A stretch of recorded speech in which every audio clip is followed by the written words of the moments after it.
Giovanni, você está com o som fechado.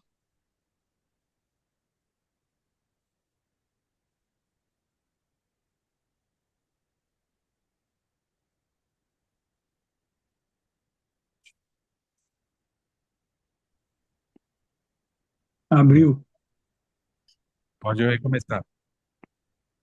Bem, boa noite, né? Sempre Boa uma, noite. sempre uma alegria enorme estar aqui na casa, né? Hoje não presencialmente, né? Mas sempre quando a gente pode, a gente gosta de estar aí, convivendo com as pessoas, nessa energia positiva, né? Que a casa tem, e compartilha conosco. Todos nós, evidentemente, muito necessitados, né? Desse bom convívio, desta alegria, do trabalho, né? Sempre dedicado aí. E no dia de hoje, a casa nos incumbiu, né, de tratar de um tema muito importante, quer dizer, um presente para a gente aqui, até nesse sentido, né? É um tema que o título pode trazer, às vezes, alguma discussão, né? Quando a gente fala de revolução, quando a gente fala dessa tratar de alguma mudança que a gente deseja, né? Como nós estamos todos aqui neste planeta, e no nosso país, né, em especial, então às vezes pode causar, mas a gente vai olhando, né, que a doutrina ela vai nos educando, né? O desafio maior é sempre esse, né, de ter a possibilidade da verificação dos nossos conceitos. E o tema, apesar de desafiador, ele tá colocado, né, num livro muito querido, né? Eu lembro, né, especificamente da casa aí, né? Que a gente falava muito com o Odair, ele gosta bastante, né? O espírita, que gosta de estar mais antenado, estudando aí as obras, o livro do espírito Neio Lúcio, né? Jesus no Lar, na psicografia aí do Chico, é um livro, eu diria. É complicado a gente falar da literatura complementar, né? Toda ela é fundamental, sempre assertiva, trazendo para a gente conceitos muito importantes. Mas aqui trata-se, vamos dizer, nós todos, né, incentivamos e imaginamos que a maioria tenha prática do Evangelho no lar.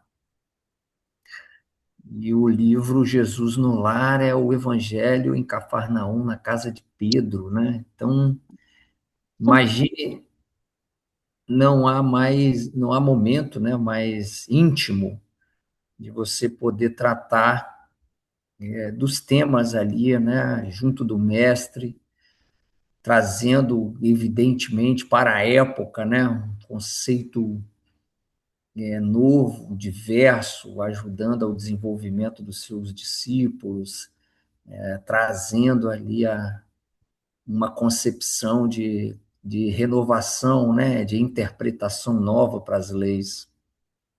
E aí Jesus, nesse íntimo, né,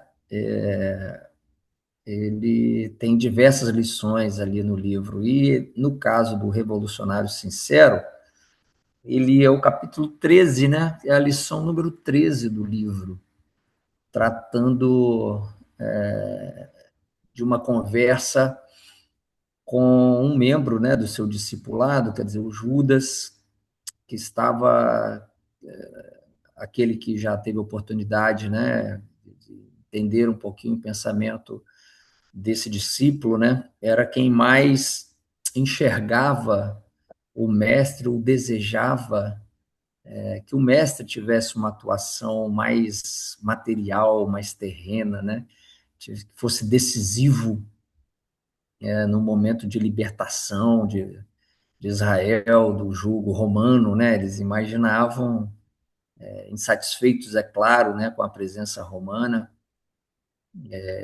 gostariam de libertar-se, né, ali do conquistador romano, e imaginavam então que todos nós conhecemos bem isso, imaginavam que o Cristo ele viria por essa via, né? Ele seria um libertador, né? Quem tivesse aí o condão, que ele viesse com o condão de tirar o povo hebreu ali do jugo, né?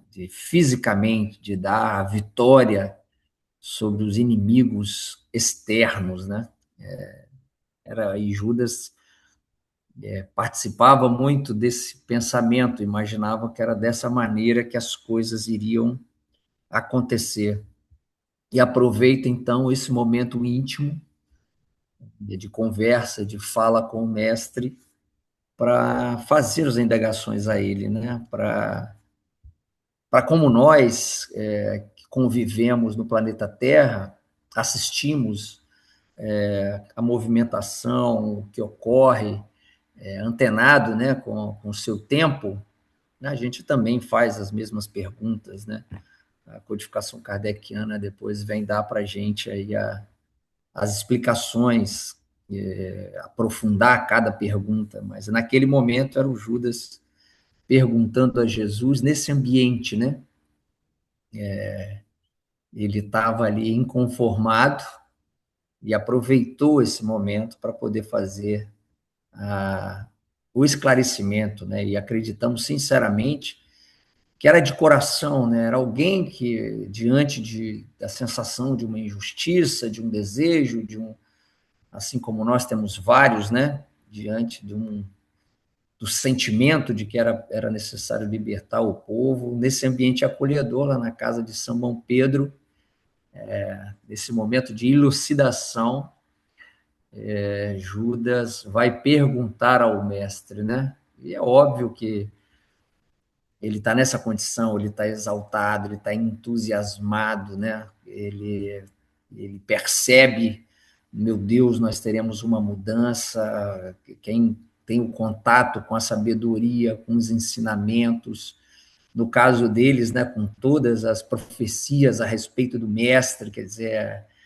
olha, é agora que nós vamos conseguir realizar a mudança de todas as injustiças, a revolução se fará, nós traremos esse novo reino, né, do ponto de vista material, né, do ponto de vista político, do ponto de vista revolucionário, né,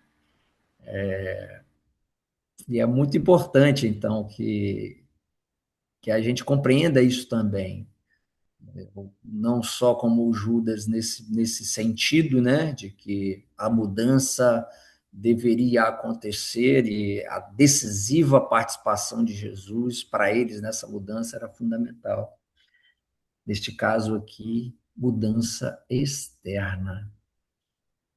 Nós imaginamos também que, por vezes, nós estamos falando aqui de revolução, mas que também, de alguma maneira, quando a gente deseja essa mudança, nós apostamos nessas nossas fichas, né? Num ambiente externo, naquilo que está fora de nós. E, óbvio, a gente vai dar uma olhada aqui como Jesus lida com isso, né?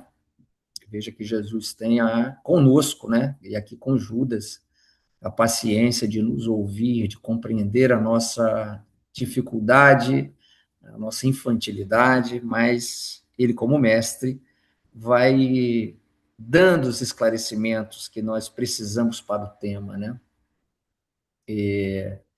Aqui, Judas está buscando destruir a tirania, né? Ele imagina que a gente tem que terminar com o egoísmo, com a hipocrisia do mundo exterior. Quantos de nós também estamos com o mesmo modelo mental? Às vezes não com objetivo político, alguns também, né? Revolucionário político, vamos dizer aqui, do Judas, mas quanto de nós está, às vezes, nessa vibração mental, nesse sentimento, né? Nessa mesma vibração, olhando para fora e imaginando que somos vítima daquilo que ocorre no exterior. Então, olhando para fora e desejando que a mudança ocorra de fora para dentro, né? A gente está assistindo, vendo, crendo, tendo a percepção da injustiça, da tirania, da falta de. E, por vezes, nós podemos até estar corretos no nosso diagnóstico, né, do que o entorno ocorre, mas a mudança que o Cristo propõe, ela é totalmente diferente, né? Ele quer modificar de forma diferente, não através da espada, né? A crença ilusória de que a força ou a imposição externa podem curar as feridas da humanidade. Também a nossa infantilidade vai imaginar o seguinte: assim como Judas deseja essa mudança, e ele vai contar a história aqui, né? Quando ele faz a pergunta ao mestre, Jesus vai fazer essa condução, né? De que usar a força, fazer com que o destino, o caminho das coisas, ele seja forçado a determinada situação, a determinada maneira, a impor às pessoas uma maneira, uma forma de se conduzir, impor, né? E vamos imaginar aqui alguém que, vendo que tem injustiças, ele quer impor o jugo do amor, né? Como se isso fosse possível, né? A gente impor, fazer com que a força as coisas se modifiquem, né? E quando a gente está pensando nisso, a gente quer tudo em volta diferente. Ele coloca ali que o foco desse sentimento era promover a mudança forçada, imaginar, no caso de Judas aqui, destituir os romanos, restabelecer a liberdade do povo hebreu, e mesmo dentro do próprio povo, que pudesse dar uma nova roupagem à condução religiosa, né, do Sinédrio, a discordância, né, do comércio que era feito, ou seja, a mudança ela tinha que ser feita externamente, era esse desejo. E aí Judas, vendo este cenário, que quando a gente imagina, isso é um cenário só lá naquele momento, né, em que o Cristo vive, a gente vai percebendo. E é por isso que os escritos, né, quando se fala de Bíblia, quando a gente fala de história da humanidade, né, de exercício de poder, quando a gente de nós, de como tratar uns aos outros, né, nós, ao longo do tempo, a gente repete os mesmos erros, né? Muda o cenário, mas como a nossa natureza ainda não melhorou, nós ainda não evoluímos espiritualmente, então a gente repete as mesmas dificuldades, os mesmos erros, só que em cenários diferentes, né? A gente só está em épocas, mas como a gente evolui vagarosamente, a gente vai percebendo isso. Mas a gente vai entender um pouco o que ocorre, então, com aquele que entende, que abraça, né, na verdade, a proposta do Cristo. Mas o Judas pergunta aí, como você pode estar perguntando também, mestre, como estabelecer o reino de Deus se o mundo está cheio de corruptos, né? Como fazer? Cheio de homens corruptos. Como é que a gente vai modificar? A pergunta é interessante, né? Como é que nós vamos estabelecer se nós os temos livres, se nós temos gente que não é digno, completamente agindo, né, de forma a seu bel prazer, né? Ou seja, a corrupção graça, a corrupção aí está. Como é que nós vamos estabelecer esse reino de Deus, né? Com as expectativas que nós falamos aqui, né?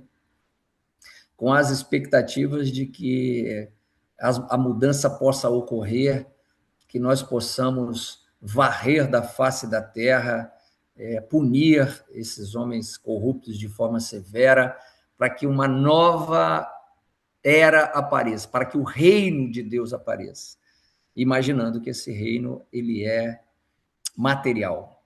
E aí projetando não só aqui as expectativas de Judas, mas as nossas também, né? Imaginando tudo aquilo que nós queremos modificar, tudo aquilo que a gente. E não é muito difícil colocar as nossas mentes nessa vibração.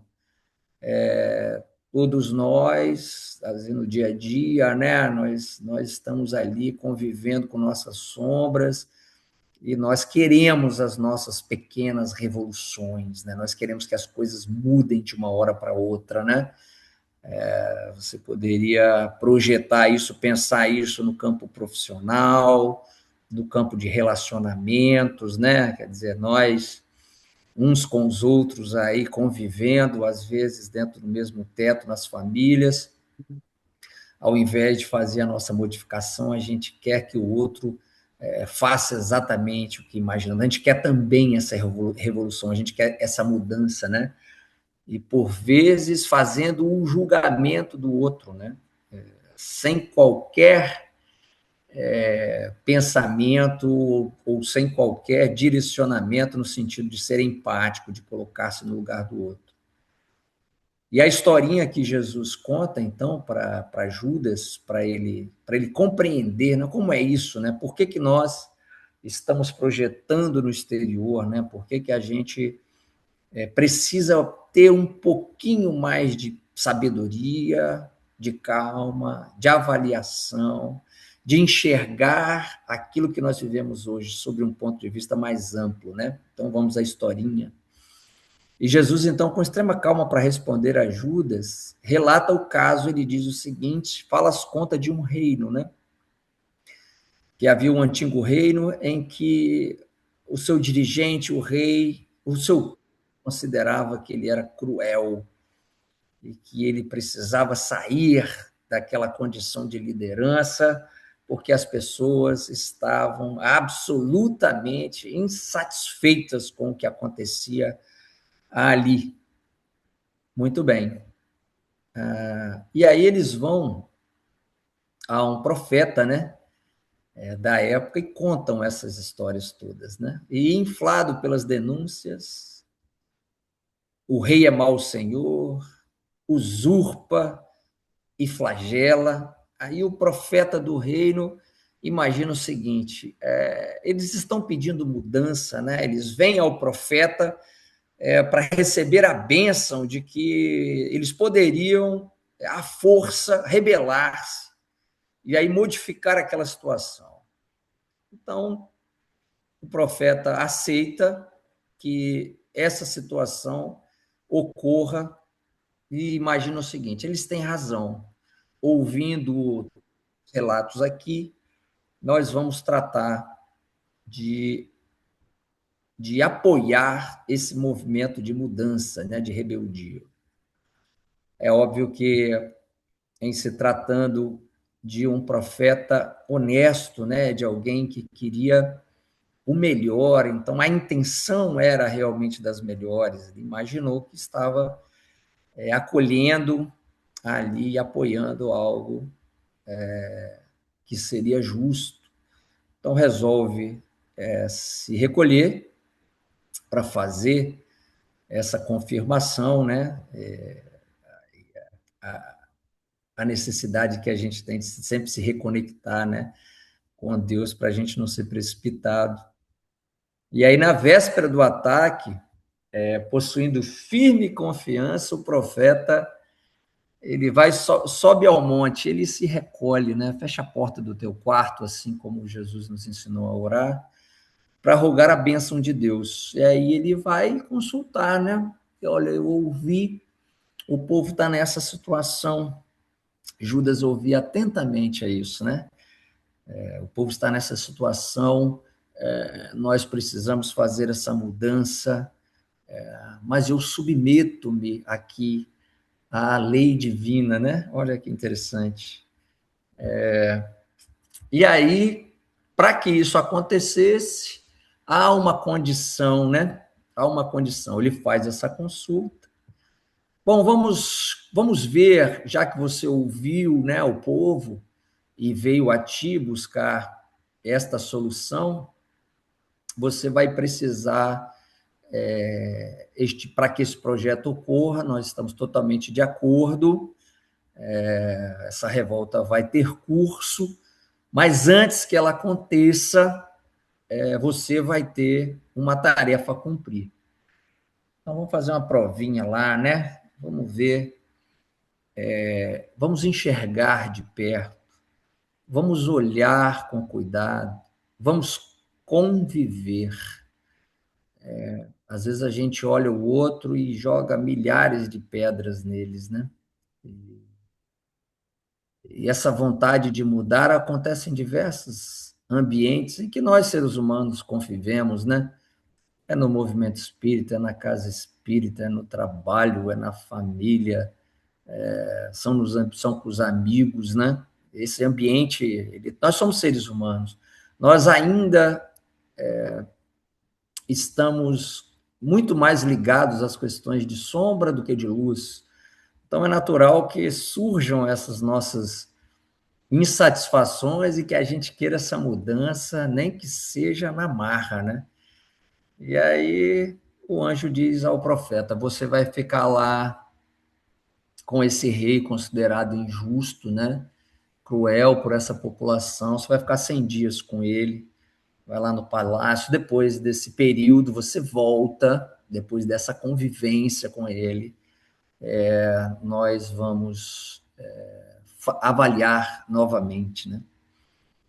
Então, se após os 100 dias a consciência do líder mantiver o propósito, não é isso? Se após 100 dias isso realmente acontecesse, a mudança poderia ocorrer já com o apoio celestial. Então, dependendo do que ocorresse esses 100 dias, ele obteria essa aprovação. E aí, o que acontece quando o profeta vai conviver com o soberano? O que acontece quando nós nos despimos do conceito prévio, só das informações que a gente tem até o momento, e procura aprofundá-las?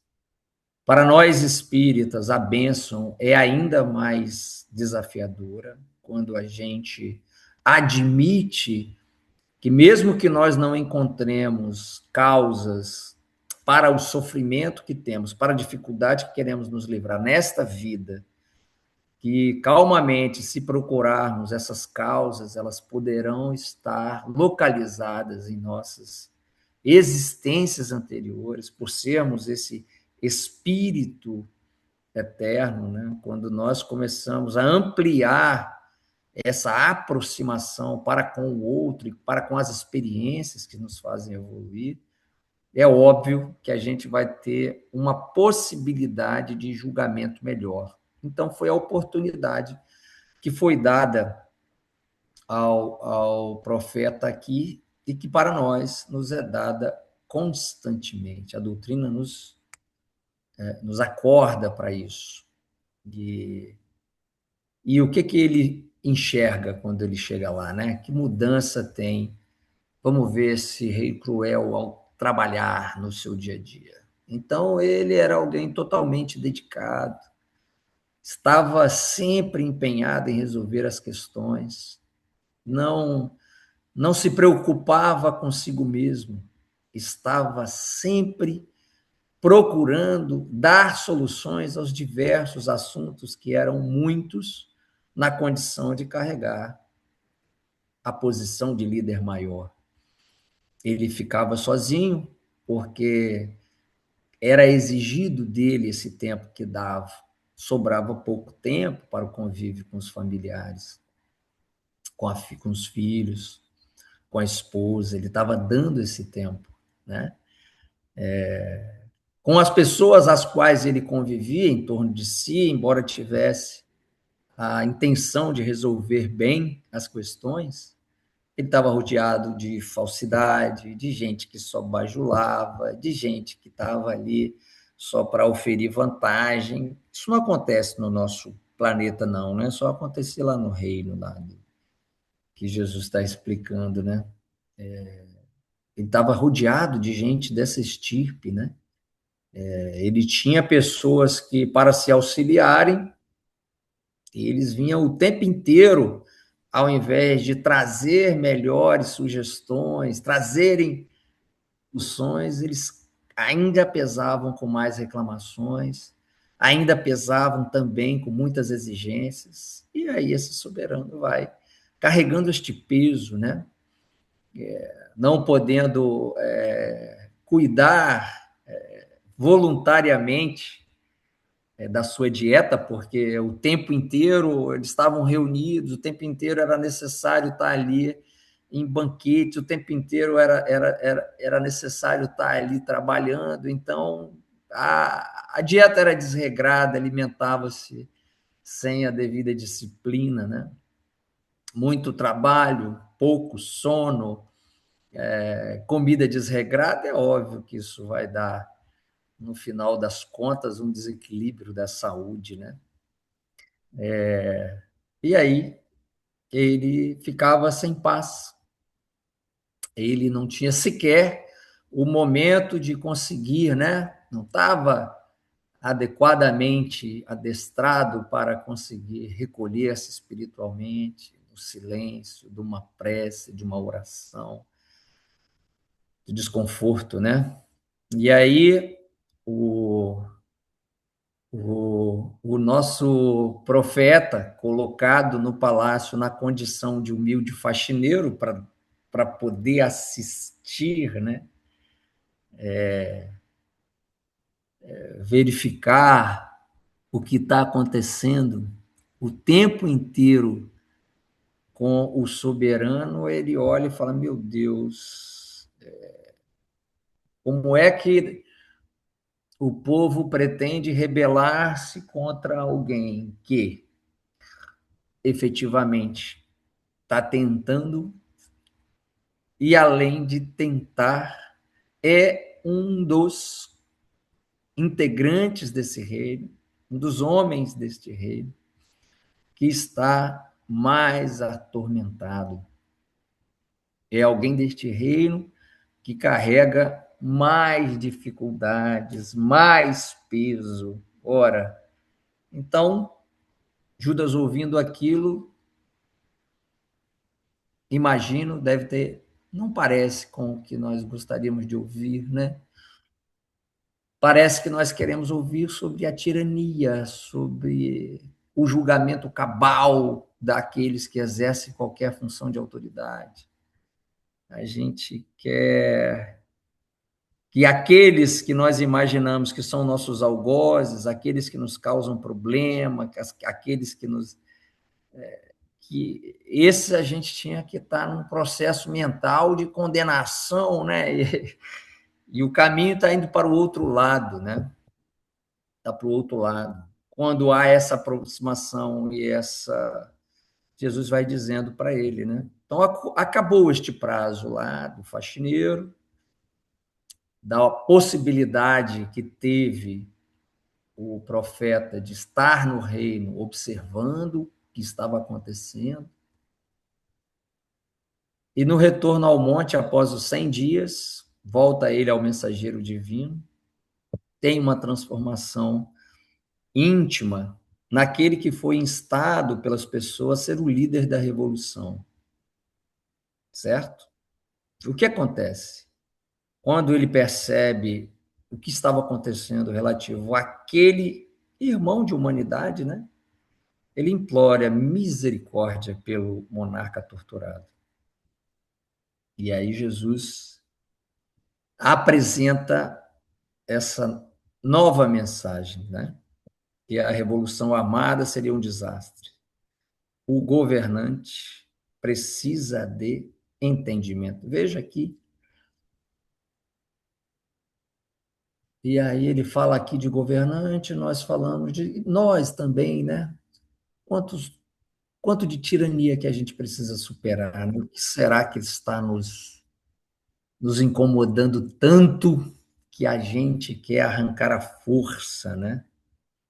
Então, Jesus demonstra o seguinte, né? Que essa rebeldia agressiva, no caso aqui, que aconteceu com o profeta nessa etapa, ela se converteu, né? É muito importante tratar agora de servir, de construir. Ora, parece que nós estamos sempre pesando um pouco mais, e é complicado porque nós somos hoje convidados, e o convite do Cristo é para o trabalho mesmo, né? Quando ele diz que nós devemos ser sal da terra, luz do mundo. Compreender, e é muito complexo, né? Quando a gente sofre, a gente abrir essa janela. Mas é o que o Cristo está fazendo aqui no íntimo do seu lar, conversando com um dos seus discípulos que nesse momento estava com essa visão. Ele está dizendo: olha, nós precisamos mudar o foco, nós precisamos compreender o que nós podemos fazer efetivamente para melhorar, e aí entender qual é realmente o que nós devemos, para o que nós devemos estar apontando. Nós vamos modificar o alvo da parte externa e entrar numa nova era, na era em que nós precisaremos, se imaginamos sinceramente revolução, e isso ocorrerá com todo o espírito, isso a gente precisa compreender, todo o espírito que compreender esta mudança, ou seja, fazer com que o seu foco principal seja a sua reforma, ele sim já começa a conviver. O planeta está mudando, né, para a regeneração, ele já começa a conviver com deste clima internamente. Esta é a mudança. E ele o faz. E se ele realmente fizer esta transformação, além de ajudar o planeta, se ele evoluir, ele vai ser sempre colocado na companhia daqueles que têm a mesma vibração. Então, ele estará já vivendo o mundo de regeneração internamente. E alguns, né, muito mais à frente, vêm até em mundos menos evoluídos na questão de missão. Mas é isso aí.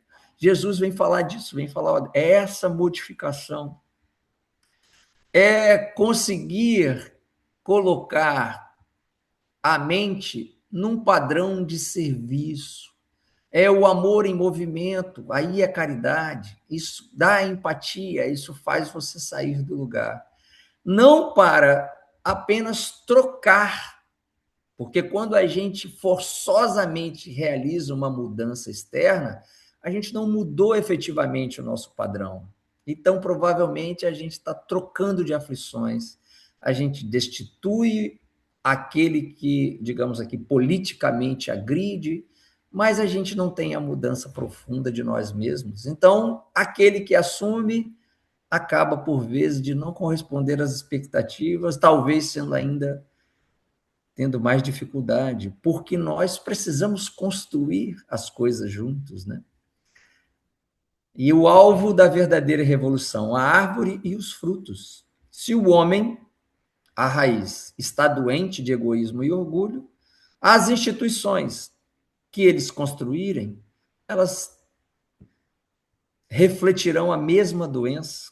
Então, é a mudança de nosso padrão vibratório que faz com que nós construamos, neste caso aqui, as instituições saudáveis, trazendo, óbvio, que é o mais profundo para a nossa vida, é que nós conseguiremos um ambiente saudável a partir realmente de nossa mudança. Porque quando, é o que ele diz, quando você apenas ataca o externo e substitui sem que haja mudança efetiva em nós mesmos, nós estaremos só trocando de tirano. E a ilusão do poder, né? É inútil trocar, é o que ele diz aqui, o poder, a coroa, né? De cabeça, né? Se a mente humana continuar a mesma. A revolta violenta é apenas o desejo oculto. de nos colocar na posição do outro, às vezes numa posição de mando, de comando. A gente deseja também aquilo, às vezes por nossa carga anterior, né? Então é por isso que nosso histórico anterior, é por isso que nós precisamos avaliar com muito cuidado a quem nós estamos servindo, né? Se nós realmente desejamos retirar alguém para servir, ou a gente quer retirar alguém de uma posição para substituí-lo e aí servir-se daquilo que ele está usufruindo. Então, o que nós precisamos é de mudança mesmo radical, profunda, interna. A lida e a luta é isso.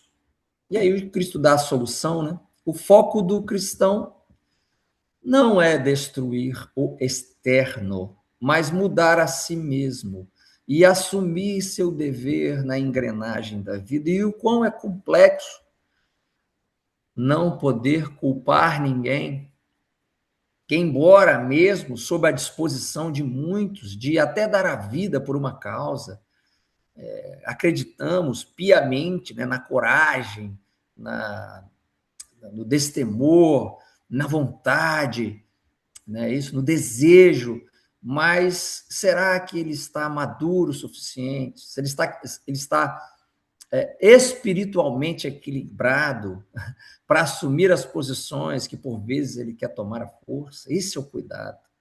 Se nós não fizermos essa reforma, nós estaremos nos chocando e provavelmente nos degladiando, não raras vezes até a morte. E não raras vezes tendo que voltar muitas e muitas vezes a este sítio carnal para poder resolver as nossas querelas, as nossas questões, as nossas amarras, os nossos desejos. E profundamente, né, às vezes as coisas estão tão enraigadas do ponto de vista espiritual que qualquer mudança ela não será efetiva, né? E se você estudar um pouquinho de história, você vai ver muitos casos, né, em que você tem um momento de mudança e após esse momento de mudança você tem às vezes mais radicalismo, às vezes mais só quem gosta de estudar um pouquinho a Revolução Francesa, né, só para trazer um exemplo aqui, você retira, guilhotina o rei, daqui a pouco você está guilhotinando os líderes da revolução, ou seja, se não há realmente esse sentimento de uma mudança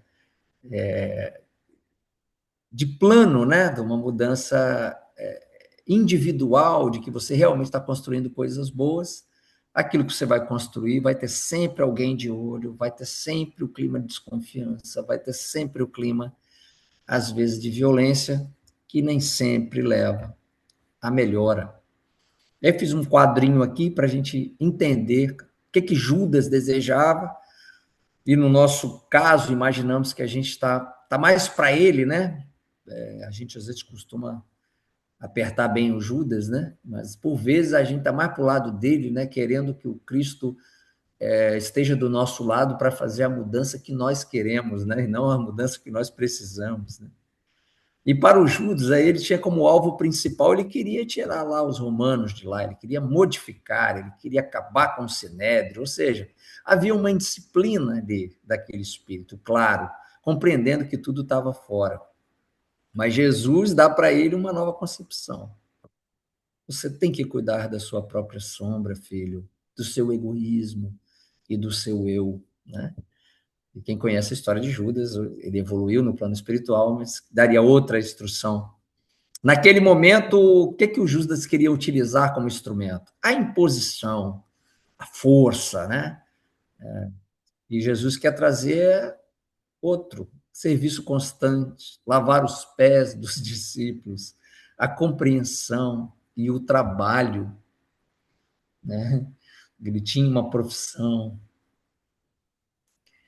ele incessantemente atendia. E ele faz as pessoas pensarem se a gente devia ajudar, inclusive no sábado, a gente achava que não era necessário o trabalho naquele dia. Ele traz uma nova concepção, né? Bem diferente. Judas, como nós, né? Fica cego, fica rebelde. Quando nós encontramos, às vezes, tarefas a fazer, quando nós encontramos pessoas difíceis, Quando nós encontramos situações que nós precisamos superar, e às vezes sem imaginar, sem pensar, sem ir mais profundamente, a gente se rebela. A gente se rebela dentro de casa contra os nossos pais, a gente se rebela contra os nossos professores, a gente se rebela contra os nossos tutores, a gente se rebela contra aqueles que querem nos dar o direcionamento correto, às vezes a poda necessária. O nosso sentimento está aí, né? E Jesus quer trazer outra situação. Tenha compaixão. Dedique-se ao seu dever. Seja misericordioso. Então, dedicar-se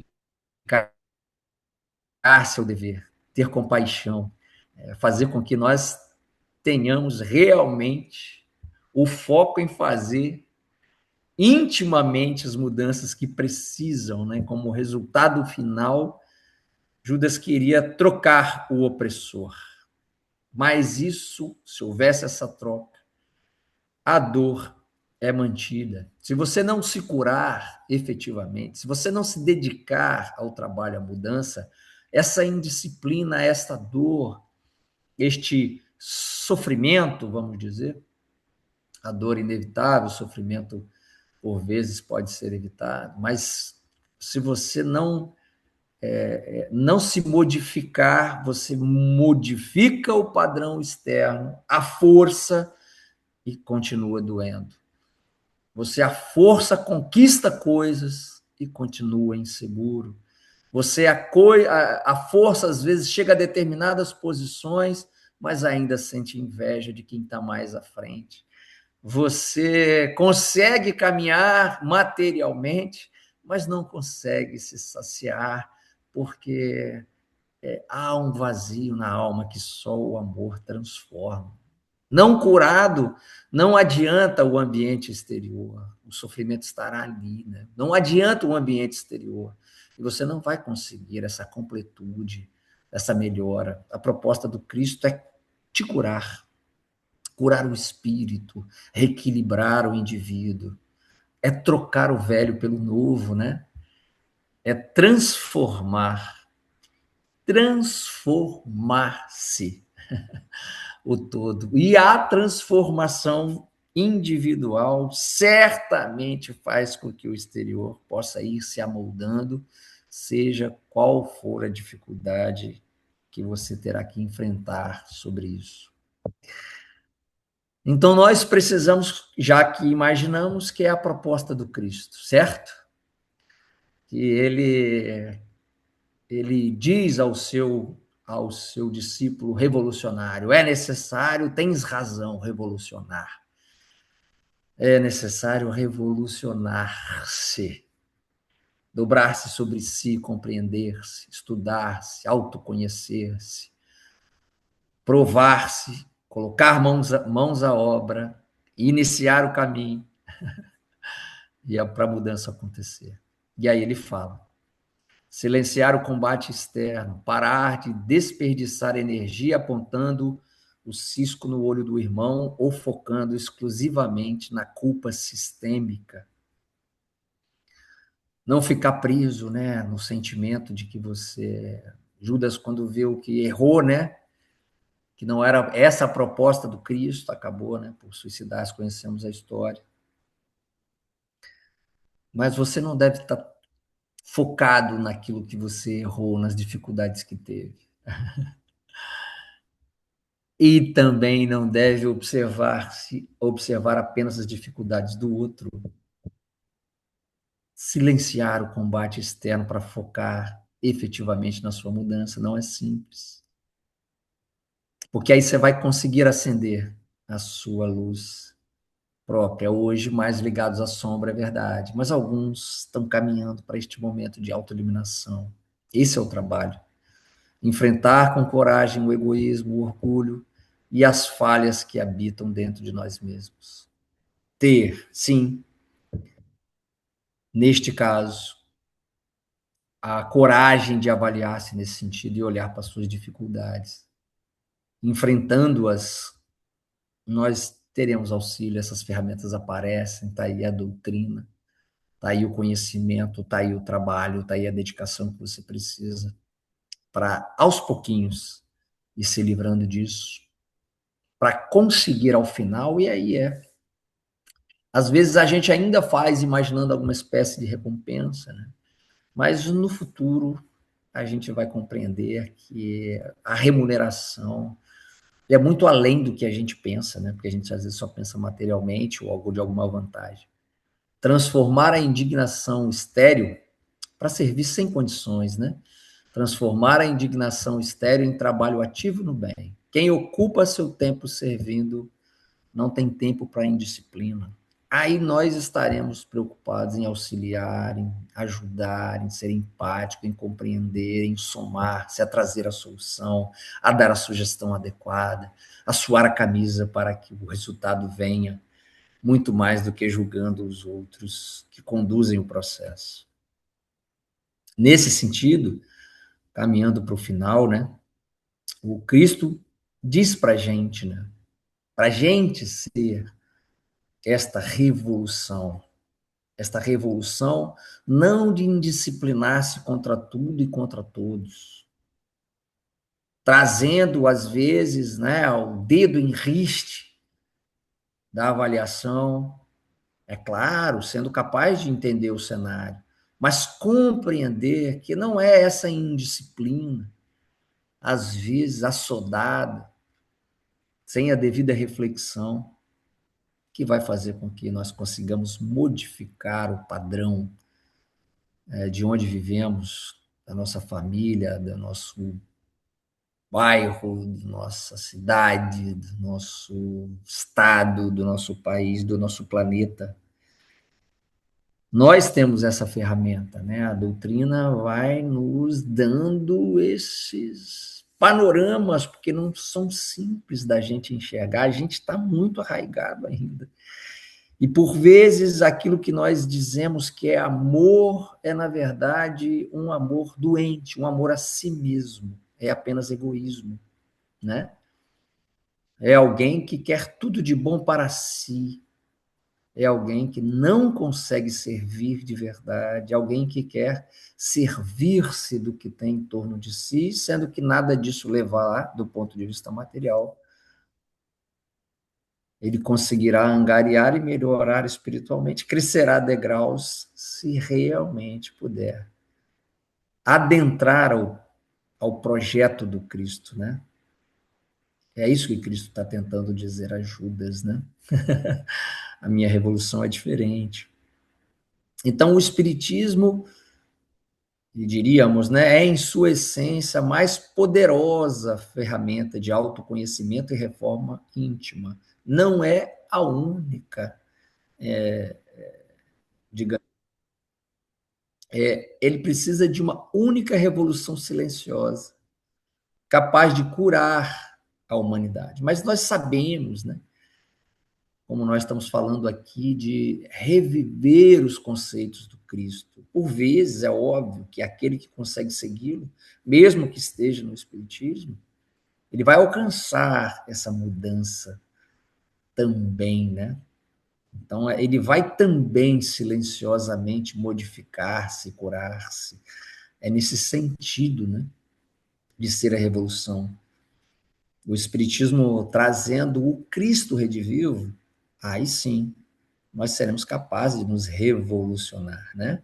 De modificar. E aí compreender o que o Kardec fala para a gente, né? De estar na lida. E aí, para a gente não se prender, às vezes, naquilo que a gente ainda não fez, a gente não ficar se culpando, né? Entender isso, mas entender que é preciso olhar para frente. Então, e se reconhecer como espírita, nesse sentido, não como aquele que já conseguiu alcançar, que já está em algum patamar elevado, não é isso, né? É ter a certeza de que você precisa esforçar-se, né? Ter o esforço para que essa transformação moral ocorra, né? Pelo esforço que ele faz para domar essas más tendências, para fazer essa transformação moral, mesmo que ela sabemos ainda não esteja completa. Então, irmãos, imaginamos que a gente deve ser, hoje, diferente daquele indisciplinado que busca de maneira cega, às vezes, com paixões que ele ainda não compreende as mudanças exteriores, mas que a gente deve colaborar com essa mudança que a gente quer, que a gente deseja, que a gente quer ver florescer no mundo, quando este mundo